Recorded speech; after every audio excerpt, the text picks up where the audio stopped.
começar a gravar.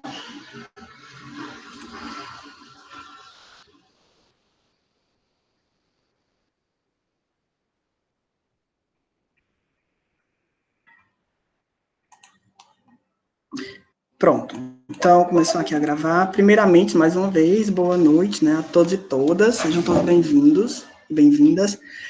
Hoje nós temos dois colegas, né, que estão chegando agora, a galera nova, que é a Rosana e o David. Sejam bem-vindos.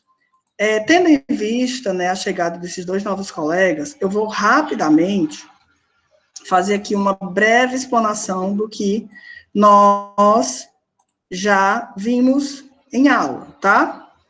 Então, para que vocês se situem, depois eu vou mandar o link, já está no Canvas, tá? Essas aulas, e também está no YouTube. Mas então você entra no Canvas e vai direto para o YouTube, que tem todas as aulas. Desde a introdução à sociologia, as nossas primeiras aulas, e passando, né, pelas aulas que estão aqui, os nossos autores considerados clássicos, né? Que é o Emile Durkheim, o Max Weber e o Karl Marx. O que acontece, tá? Nós já vimos nas aulas anteriores, eu vou usar aqui o PowerPoint como um quadro, tá? Nós já vimos esses dois teóricos. Primeiramente, o Emile Durkheim, já vimos o pensamento do Max Weber, e agora, na aula de hoje, a partir das 7 horas, eu vou tirar esses 20 primeiros minutos para tratar, né, de uma breve revisão. Vamos tratar hoje do Karl Marx, certo? Então, eu queria, primeiramente, que a gente fosse pensando o seguinte, como nós vimos na primeira aula, a gente tem que pensar o seguinte, estamos a tratar de uma disciplina que é base socioantropológicas, como a gente falou no início. A gente tem dois momentos, o primeiro momento é a parte de sociologia, num segundo momento nós vamos tratar de antropologia, e agora, nas nossas primeiras aulas, nós estamos tratando do pensamento de autores clássicos, considerados basilares para a antropologia e para a sociologia. No nosso caso aqui, nessa primeira parte, a sociologia. Quem são esses autores? O Emile Durkheim, o Max Weber e o Karl Marx. Lembrando que quando vocês forem dar uma olhada na nossa aula sobre Emile Durkheim, eu faço uma introdução, eu faço um breve comentário sobre dois outros teóricos. Um, que é o Alex de Tocqueville, e o outro, que é o Auguste Comte, que, dentro desse bojo da produção e do pensamento, né, dos 800, como a gente costuma falar, ou do século XIX, vão dar base para, no início ou na virada do século XIX e século XX, o Emile Durkheim, juntamente com o Max Weber, eles organizarem o pensamento sociológico, enquanto uma disciplina, enquanto uma ciência, certo? E, lógico, é importante que a gente vá sempre articulando algumas questões da sociologia, das teorias sociológicas, com as teorias psicológicas. Lembrando que, nesse período de virada de século XIX, século XX, a gente está tratando do surgimento, da formação, da organização das disciplinas em ciências humanas e sociais, inclusive a psicologia. Então, quando a gente está falando aqui desse monte de gente, nesse caldo aqui, vocês também coloquem os teóricos da psicologia, né? Como, por exemplo, nesse mesmo período, está tendo a produção do Freud, está tendo a produção do Wundt, então está todo mundo aí nesse caldo que eu estou falando aqui, nesse caldo de ciência, nesse caldo de organização das ciências, tá? Então, por isso que muitas vezes eu sempre faço como fala?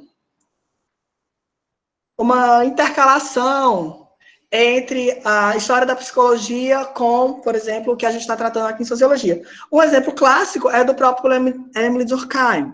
Emile Durkheim, ele vai passar um período na Alemanha, e na Alemanha ele conhece, por exemplo, os estudos do William Wundt, né, que, como todos nós sabemos, é o considerado o fundador da psicologia. Então, vejam que essas ciências, elas estão aí, né, ora se encontrando, né, ora se separando, porque a ideia inicial nesse processo é justamente essa, é dizer e demarcar o que é que cada uma vai fazer. Mas, todavia, porém, a gente vê que ao longo do século XX, essas ciências, elas começam aí a dialogar, elas começam a conversar entre si. Em especial, por exemplo, quando a gente vai ver as ideias de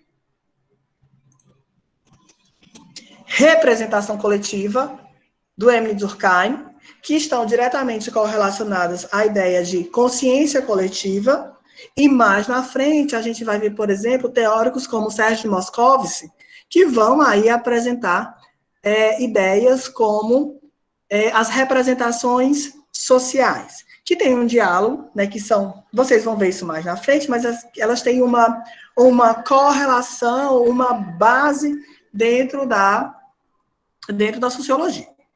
Gente, então, só para fazer uma revisão inicial, deixa eu deletar aqui, eu vou usar esse slide aqui, provisório, como um quadro, tá? Então, vamos lá. Estamos aqui a tratar de Emile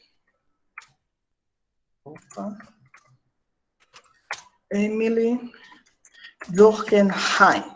Emile Durkheim, ele é um francês, tá?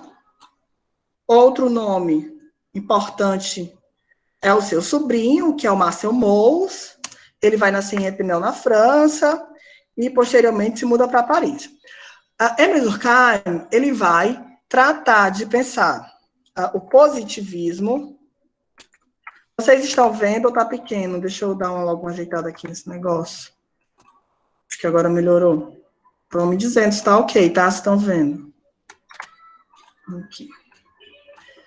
Ele vai tratar, certo, de pensar o positivismo, ou seja, que é a doutrina que vai pensar uma organização das coisas a partir das observações, a partir, né, da experimentação, mas de uma experimentação que é separada. Daniel, separada como? O que é que você está querendo dizer? Que promove uma separação, uma apartação entre pesquisador e barra objeto. Então, dentro dessa doutrina positivista, o que acontece? Isso também é próprio lá na psicologia, tá? Vocês estão vendo isso na outra disciplina. Nesse momento, a ideia de ciência, ela está embasada, onde? Ela está embasada no campo das ciências naturais. Ou seja, física, química, biologia. Então, todas essas ciências... gente, eu abri aqui, aí eu já me... Tá aqui no chat, tá? Não tem nenhuma pergunta, não. Então, todas essas ciências, elas estão, né, buscando se aproximar de um ideal de ciência natural. Ou seja, um ideal positivista, onde de um lado você tem um pesquisador, do outro, sei lá, você tem um objeto de pesquisa, então você tem esse afastamento. Nesse primeiro momento, nós vamos observar aqui, tanto Emile Durkheim como Max Weber vão tratar de pensar o quê? Esses dois pontos, que é o centro, a base de toda e qualquer disciplina, ou de toda e qualquer ciência, que é o quê? Objeto e método. Ou seja, cada ciência tem que ser o seu objeto de pesquisa e o seu método de pesquisa específico. Isso implica dizer o quê? Que para o Emile Durkheim, foi que ele pensou assim, gente, vamos lá. Eu tenho que, primeiro, eu sou um ser humano, então eu estou inserido dentro de uma sociedade. Isso implica que eu diga o quê? Que eu pense o quê? Que, enquanto ser humano, eu tenho aí alguma dificuldade para investigar outros seres humanos. Por quê? Porque eu tenho valores, eu tenho crenças, eu tenho normas. Então, tudo isso que está na sociedade também eu vou absorvendo, eu vou aí também refletindo, e isso está em mim. Tá, o que te acha que eu tenho que fazer? Eu tenho que pensar o objeto da sociologia. Então, tal como nas ciências naturais, física, química, biologia, eu tenho que me separar. O que é que o Durkheim pensa? Já sei. Vamos tratar dos fatos sociais. Vamos tratar as coisas do mundo social como fatos sociais. Tá, tudo bem, mas o que acha que esse fato social ele tem de tão específico? Ele tem algumas características. Por exemplo, ele é exterior, ele é geral e ele é coercitivo ou coercivo. E aí nós demos o exemplo da educação, né? Com nossa amiguinha lá, como é o nome dela, que eu esqueci. Me ajudem aí. Joana. Pronto, Joana. Depois vocês vão assistir o vídeo, vocês vão conhecer Joana. Então, nós demos um exemplo lá com Joana, que Joana, né? Ela foi para a escola, mas ela não gostava de estudar. Todavia, a gente pode pensar a educação como um fato social. Por quê? Porque antes de Joana nascer, ele já existia. Então, as instituições educacionais, a escola, a universidade, né, e as outras formas de educação, elas já existem anterior ao surgimento, ao nascimento do sujeito. Então, a pessoa já nasce aqui, já tem todas essas instituições. Então, é exterior a mim. Ele é geral. Por que ele é geral? Porque não é só eu, Antoniel, a Joana, ou qualquer um de nós que vai para a escola. Pelo menos na fase, pensando aqui no nosso país, em outros países do mundo, pelo menos na fase da infância e adolescência. Você tem a grande maioria das crianças e adolescentes indo para a escola. E aqueles que não estão indo para a escola, né, é uma questão social para se pensar, mas a grande maioria vai para a escola. E ele é coercitivo. Por quê? Porque o caboclo pode não gostar de estudar, pode não querer estudar, mas a mãe dele bota ele para ir. Se a mãe dele não colocar ele para ir, os aparatos do Estado, né, vão aí, de alguma forma, também ser um processo coercitivo. Então, essa criança e adolescente tem que ir para a escola. E aí, nesse processo de coerção, é importante que a gente diga o seguinte: a gente tem tanto esse primeiro processo coercitivo, que é ali do seio familiar, intrafamiliar, mas, posteriormente, nós temos outras formas de coerção. E essas formas de coerção, elas podem ser mais, como eu posso dizer, mais discretas, mais invisíveis, vamos supor assim, né? Um exemplo, quando você está no ensino médio, lá no terceiro ano, acho que a grande maioria de nós passa por esse processo. E tu, fulano, vai fazer o que da tua vida? Tu vai trabalhar? Tu vai para a faculdade? A maioria da turma vai querer fazer faculdade. Fulano vai fazer isso, vai fazer aquilo. E você, talvez você nem queira, você queira ir para o mercado de trabalho, outros planos para a sua vida. Mas, nesse exemplo, frente, né, a esse processo coercitivo, não é uma imposição, mas tem uma coerção, né? Você acaba dizendo, eu vou fazer faculdade, por exemplo. Não. Ou então você está em outro grupo, né, cujo mercado de trabalho, não, primeiro eu vou trabalhar e depois eu vou para a faculdade. Então, você vai vendo esses processos de coerção social, tá? Durkheim também pensou o seguinte, nos processos, né, de consciência coletiva, que vai desembocar no processo de representação coletiva. Então, ao passo que eu tenho uma organização da sociedade, que eu tenho instituições, e que essas instituições, elas são atravessadas por esses processos de exterioridade, generalidade e coercitividade, a sociedade, né, ela organiza os indivíduos. Nesse processo de organização, cria-se, então, um processo de consciência coletiva, que desemboca no processo de representação coletiva. Toniel, exemplos práticos disso. Quando a gente pensa nas populações indígenas. Então, num primeiro momento, pode vir à nossa mente uma ideia de indígena, né? Aquela pessoa com cocá, né? Pintada, de pele mais avermelhada. Então, você já tem uma consciência e uma representação. Isso implica dizer o quê? Que todos os indígenas, todas as populações indígenas, elas são dessa forma? Não.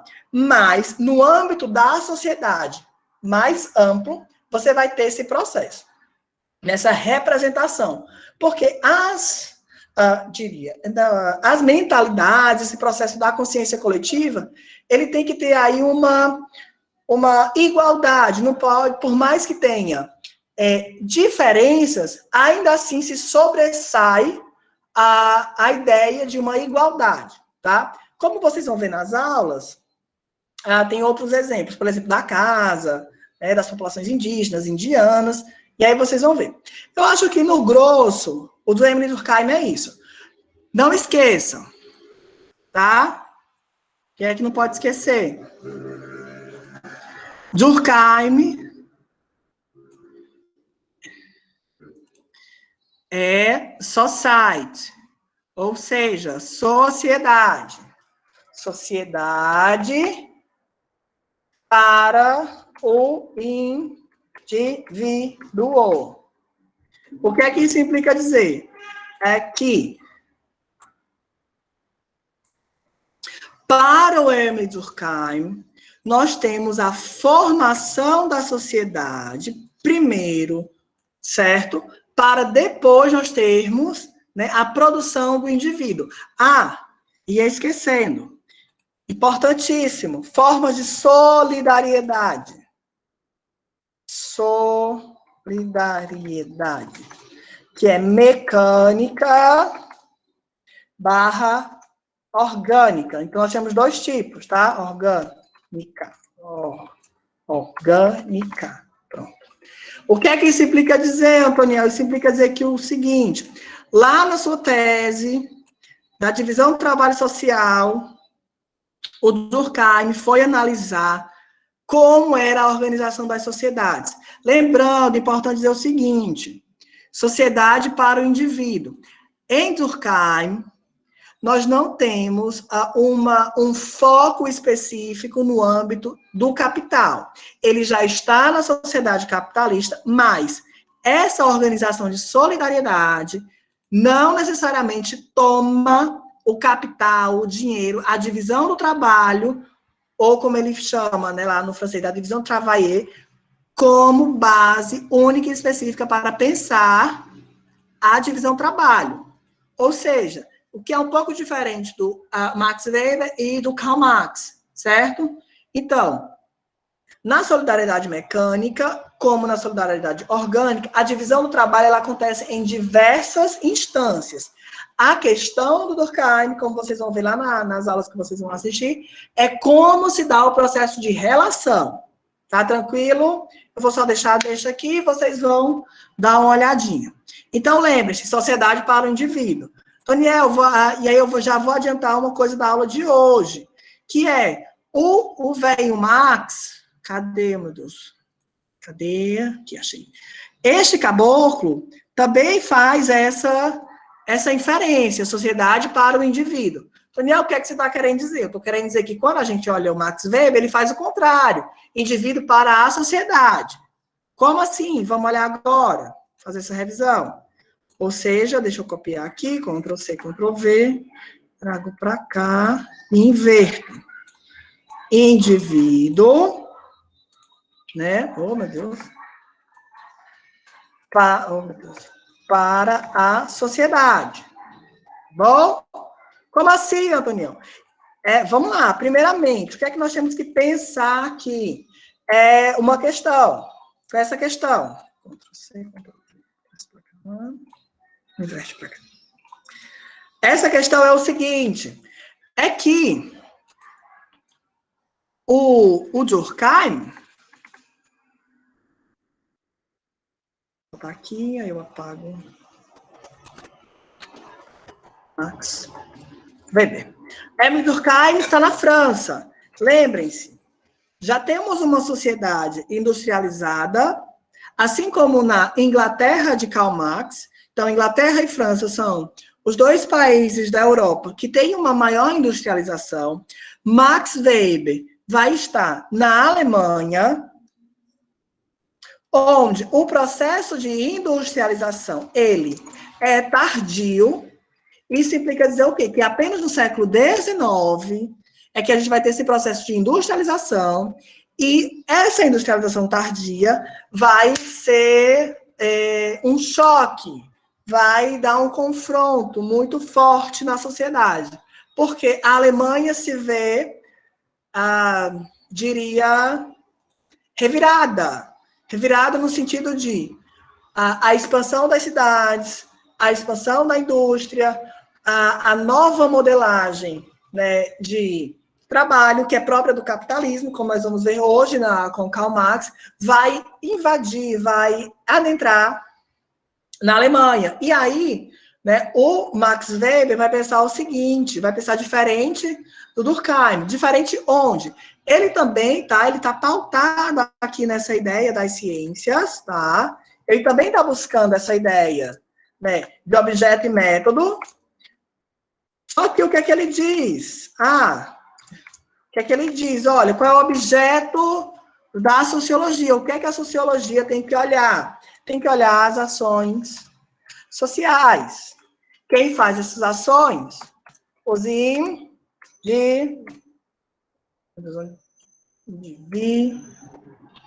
são os indivíduos.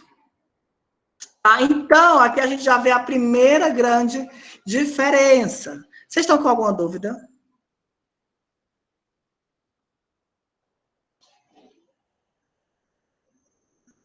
Tem alguma pergunta, alguma questão? Tá tranquilo, gente? Posso continuar? Eu sei que eu tô suado. Minha gente, responda, pelo amor de Deus, pelo menos aqui no chat. Para eu saber se tá ok.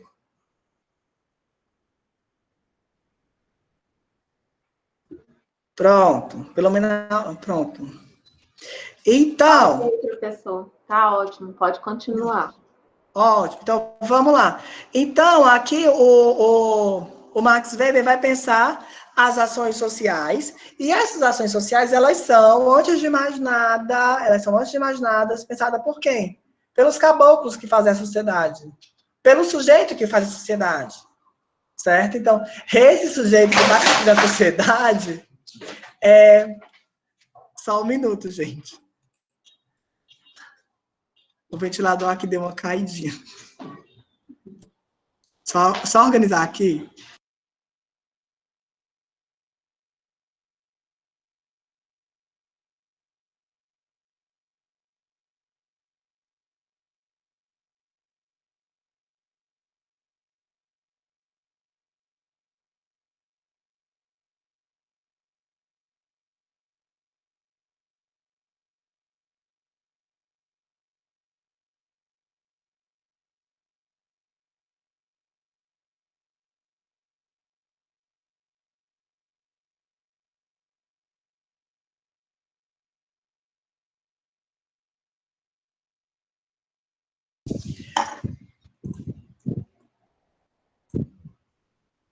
Gente, tá ok o som? Está. Não tá tendo som de vento, não? Para mim, não.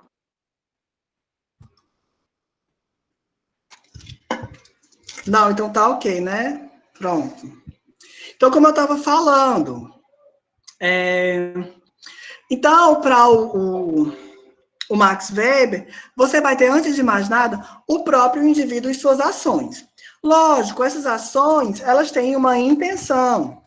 Então, não é uma ação, qualquer ação, é uma ação com intenção. Isso implica dizer o quê? Que os grupos sociais, eles têm intenções e ações. Então, e aí eu peço que vocês lembrem, eu peço que vocês vejam, né, e rememorem o quê? Rememorem os exemplos dos movimentos sociais, o exemplo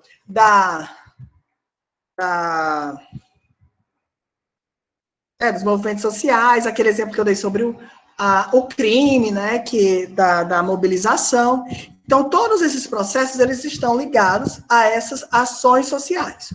Lembrando, outro ponto muito importante do próprio Max Weber é pensar o quê? Ele faz uma grande análise sobre a ética protestante e o espírito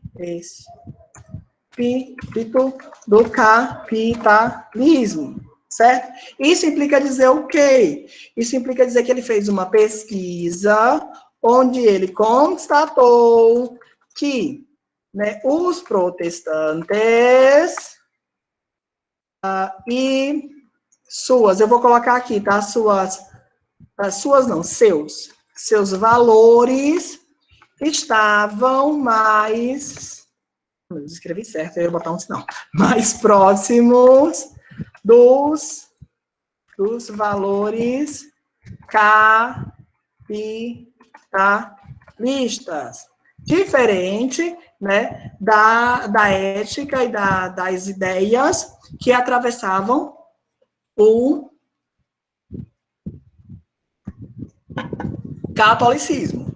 Tá certo, gente?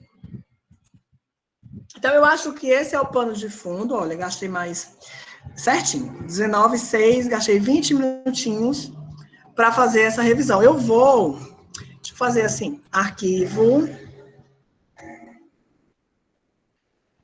salvar como, eu acho que eu vou, slides aula.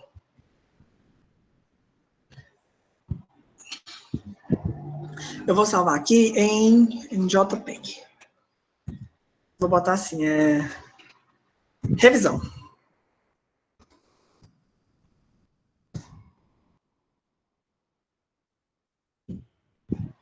Pronto. Todos, acho que é todos. Peraí, acho que abriu. Peraí. Não, só tem o mesmo arquivo. Salvar como.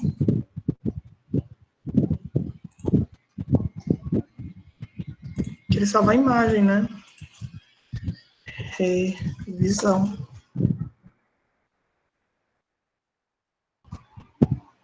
Ai, salvou. Não, cancelou. Pronto, aí eu jogo aqui para vocês e vocês podem até dar uma olhada depois, tá bom? Então, eu vou vir aqui, eu paro aqui a apresentação. Volto aqui. Eu vou fazer o seguinte, tá? Eu vou parar aqui essa gravação, porque aí dá a base para uma revisão, e aí eu posso jogar isso para a galera da manhã também, para quem quiser dar uma olhada, e aí a gente entra na nossa aula, tá bom? Eu vou interromper aqui,